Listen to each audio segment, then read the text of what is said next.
안녕하십니까, 박사호입니다. 7월 31일 미 국무부는 마그니츠키 인권법에 근거해 신장 위구르 지역의 인권 탄압 주동자 2명을 새롭게 제재 대상에 올렸습니다. 신장 건설병단의 당위원회 부석이 펑자루이와 건설병단의 전 당석이 순진롱입니다. 이들의 미국 내 자산을 동결하고 입국을 금지했습니다. 신장 건설병단은 신장 위구르 자치구의 준군사 조직입니다. 현지의 척박한 경제를 발전시킨다는 명목으로 주둔해 자원을 약탈하고 현지인들을 공산당에 충성하도록 강요하는 조직입니다.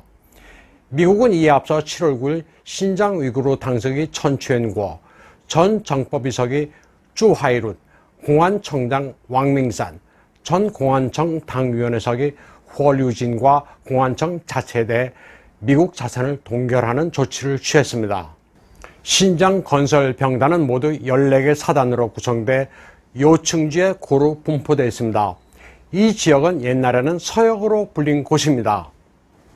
신장 위구르 지역은 중원에서 상당히 먼 거리에 있습니다. 1949년 모 대통령이 집권해 이곳을 강제 병합하면서 군대가 진주했습니다. 모 대통령이 중앙의 양식 보급에서 독립해 자체적으로 땅을 개간해 먹을 것을 조달하라고 명령하는 바람에 1954년에 정식으로 만들어진 조직이 신장 건설병단입니다. 신장 위구르 주변에는 몽고, 러시아, 카자흐스탄, 키르기스탄, 파키스탄 등 모두 8개 국가가 있고 국경선은 4,000km가 넘습니다. 광활한 타클라마칸 사막이 있는 신장 위구르 지역은 비가 부족해 상당히 건조합니다. 이곳에 주둔하는 건설병단의 규모는 사실상 하나의 성에 해당할 정도로 방대합니다. 병단이 차지하고 있는 면적은 76,000평방킬로미터로 아일랜드 크기와 비슷합니다.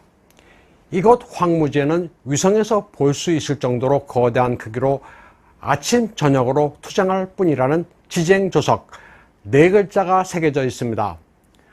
건설병단의 규모는 이곳에 이주한 가족까지 합쳐 2019년 기준으로 324만 명에 달합니다. 퇴역 군인들과 그 가족들을 대거 이주시켜 위구르인들을 수적으로 압도하고 있습니다.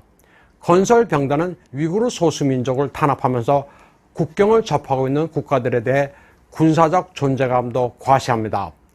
거대한 규모의 건설병단은 자체적으로 경제, 교육, 문화, 사법기구를 가지고 있습니다. TV, 라디오, 방송국 197개, 21개 신문, 47만 명을 수용하는 562개의 학교를 관할합니다. 모택동은 신장을 병합하면서 봉기를 일으킨 위구르인들을 무력으로 진압합니다. 이때 악명을 떨치니가 왕전입니다. 당시 모택동은 이 지역이 서한 때부터 흉노를 압박하기 위한 군다가 주둔하면서 자급자족의 병농일치 정책을 실시한 곳이라고 주장했습니다. 그리고는 전국의 청년들에게 새로운 조국 강토를 건설하라면서 신장 이주를 장려합니다. 신장 위구르 지역에 오래 산 한족들은 모두 이런 경위로 눌러 살게 된 겁니다. 건설병단은 윈난, 헤일롱장, 내몽고에도 있었지만 지금은 신장에만 남아 있습니다.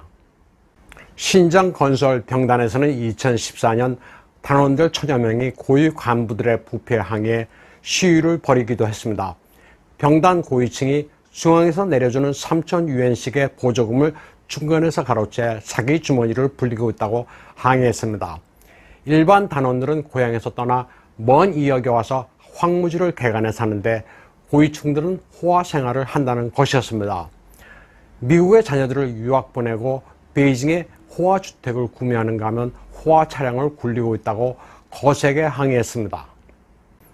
중국 내 일반 성급보다 훨씬 방대한 조직인 신장 건설병단은 인종이 아예 다른 위구르인들을 공산 전체주의 교주 시진핑에 충성하는 인간으로 교육하고 있습니다. 카스의 한 학교에서는 시진핑이 방문한 학교 건물을 가문루, 은혜에 감사하는 빌딩으로 명명하고 시진핑에 감사하라고 교육하고 있습니다. 공산주의 인민으로 잘 성장해 당의 은혜를 갚겠다고 어린이들이 이야기합니다. 붉은 스카프를 두른 위구르의 소년단 어린이들이 위구르어의 한화까지 익혀 민족 단결을 해야 한다는 시진핑의 교시를 율동의 노래까지 하며 머릿속에 심습니다. 학교 식당에는 회은루, 은혜를 마음속에 간직하는 빌딩이라고 쓰여 있습니다. 시진핑 총석의 은혜로 영양이 풍부한 식사를 한다면서 역시 당에 대한 충성을 어린이들에게 세뇌합니다. 이 어린이들이 중국 공산당의 사악함을 알 리가 없습니다. 신장 위구르가 중공에 병합된 지 70년이 지났습니다. 강제적인 민족 동화 정책을 실시하면서 붉게 변하고 있는데 이 사악한 고리를 끊을 시기가 됐다는 게 미 국무부의 판단입니다. 고대 둔전제를 계승했다는 신장 건설병단은 전 세계에 유례가 없는 준군사 조직입니다. 그 자체가 하나의 국가라고 봐도 무방할 정도입니다. 신장 위구르 지역은 베이징과 동일한 시간을 유지하고 있습니다.